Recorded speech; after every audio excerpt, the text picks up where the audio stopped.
This is one! And that's the story! Woo! Yeah, that's it. Bye.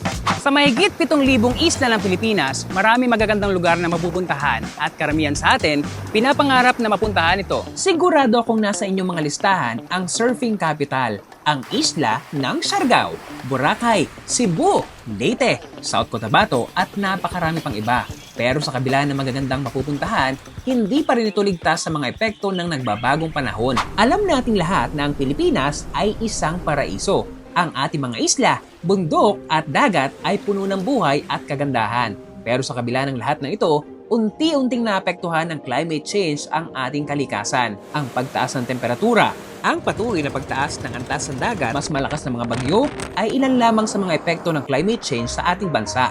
Grabe, patuloy pa rin lumalakas yung ulan and walang tigil sa hanggang ngayon.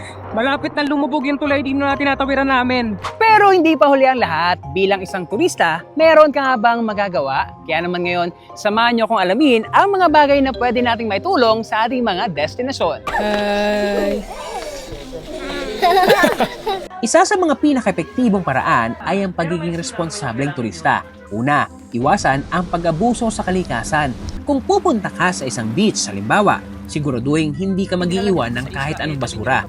Ang bawat piraso ng plastic na naiiwan natin ay may epekto sa marine life.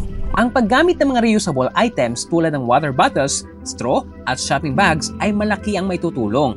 Magsimula tayo sa simpleng bagay dahil ang maliit na hakbang na ito ay makakaapekto ng malaki sa kalikasan. Suportahan din natin ang mga lokal na proyekto na naglalayong protektahan ang kalikasan. Ang mga community-based tourism initiatives ay may malaking epekto sa pag-preserve ng ating mga destinasyon. Halimbawa, ang mga programa ng mga lokal na mangingisda at magsasaka na nagtatanim ng mga puno o nag-aalaga ng mga coral reef ay nagbibigay daan sa isang sustainable na turismo.